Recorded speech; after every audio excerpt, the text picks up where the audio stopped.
Hi everyone. This week I'm going to talk about how to develop your connection with Source so that you can feel that energy and be in that energy more in your life. The most important thing that I can say about Source is also the most important thing that probably anybody would ever learn in their life about Source. And that is that you and each person is connected to Source internally every second of your life.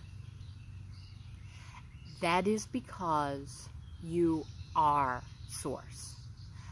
You are a part of all that is, the energy that exists, encompassing the universe, the physical universe, and also everything outside the physical universe, of which there is vast amounts of things.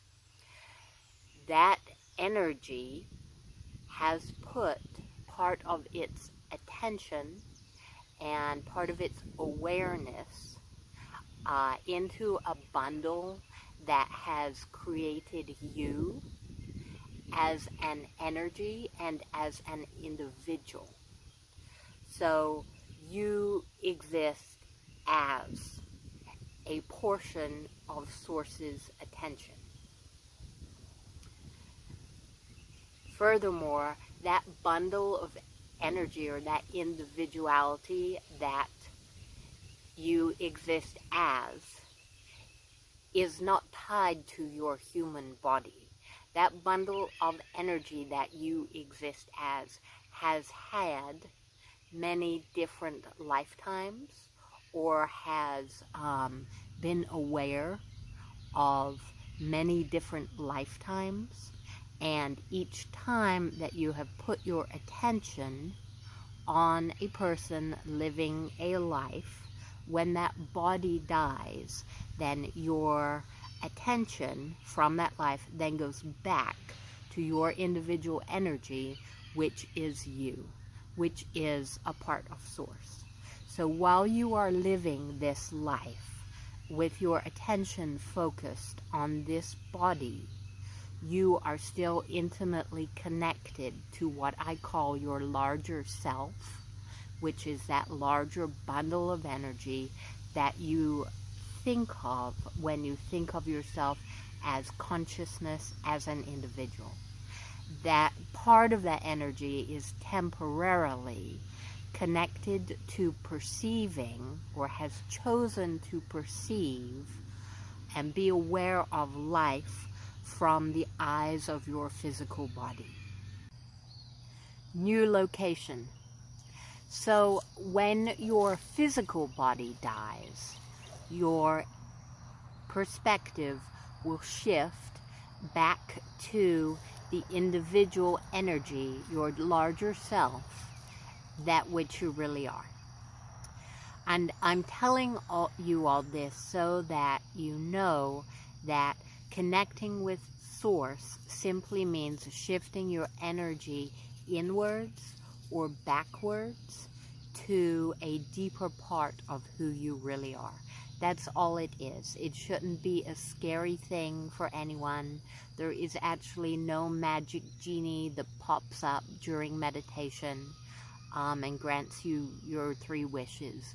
It can be a very, and usually at the start, is a very subtle experience of experiencing your inner self and your energy. And usually nothing strange or scary is going to happen. All you're doing is connecting to a deeper part of who you are, something that you already know and something that you already are. So the 3 best methods I know for connecting with Source are meditation, being in nature, and contemplation. And today I'm going to talk about meditation because it's one of the easiest ways to connect with Source. There was just a bee that went by me. So in meditation, all you are doing, and in all three of those techniques, all you're doing is shifting your attention from the external world and from your mind's thoughts back to your internal energy. It's a shift backwards or inwards. So you would be in a place either where the stresses and worries of the day are not immediately apparent to you, like outside, or you would be lying down or sitting down in a comfortable position with your eyes closed. That works best for most people. Then you simply need to focus on something, anything that is simple, and it helps if it's repetitive and does not bring you stress. One of the best things is your breathing, because it is always there and there's a flow to it, and you can listen to it as well as feel it, and of course it's connected to your internal self. So close your eyes, listen to your breathing in a relaxed but focused manner. Breathe in and breathe out slowly, and simply listen to that.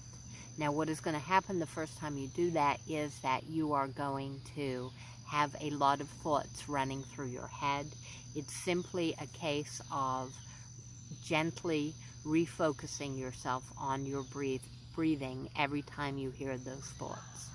So it's a consistent effort, but it shouldn't be a hard, harsh effort.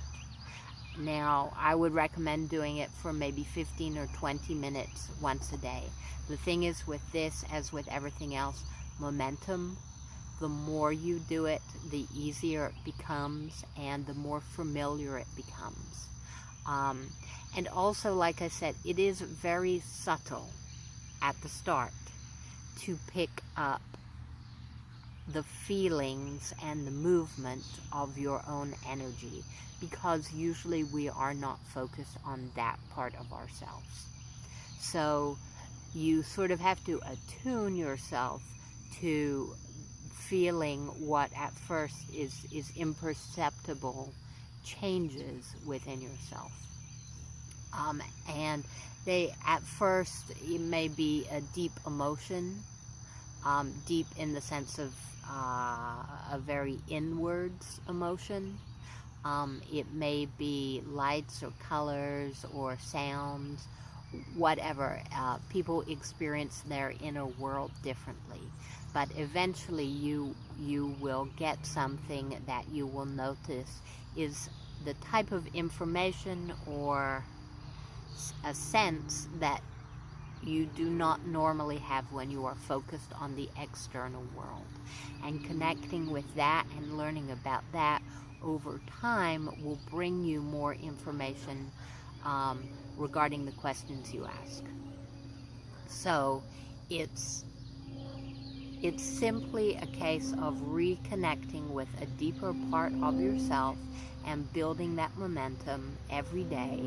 And the more you get used to it, you then can take that feeling, or rather that shift in perspective.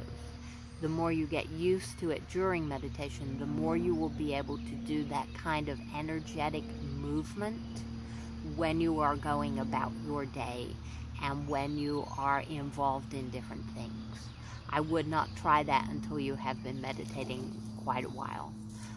So really, I'm not going to talk about it too much, but the same thing when you're in nature or when you're doing deep contemplation, you're doing the same energetic movement.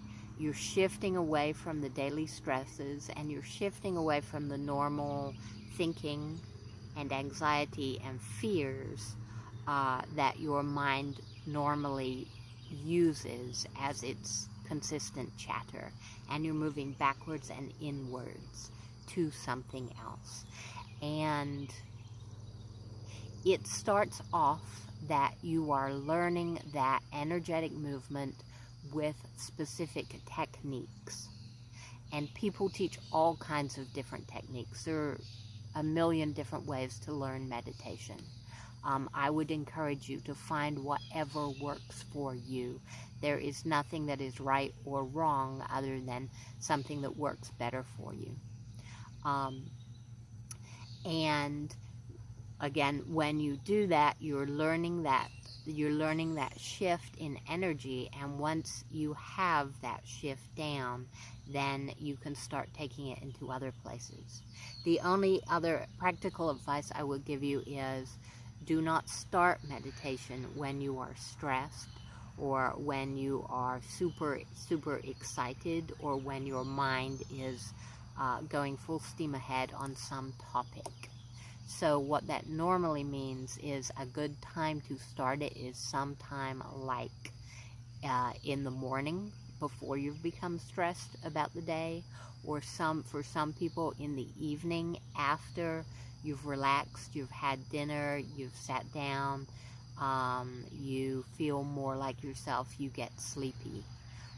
That would be a good time, or some other time when you feel good and relaxed. That is the best time to start meditation when you're starting this practice. Later on, when you get good at it and it becomes more like an automatic movement for you, then you can do it when you're more stressed, and it will still be easy for you because your energy knows that movement inwards. But at first, you need to make it as easy as possible for yourself if this is all new to you. Okay, that is all for now. Thank you so much for watching, and I will post again next Sunday.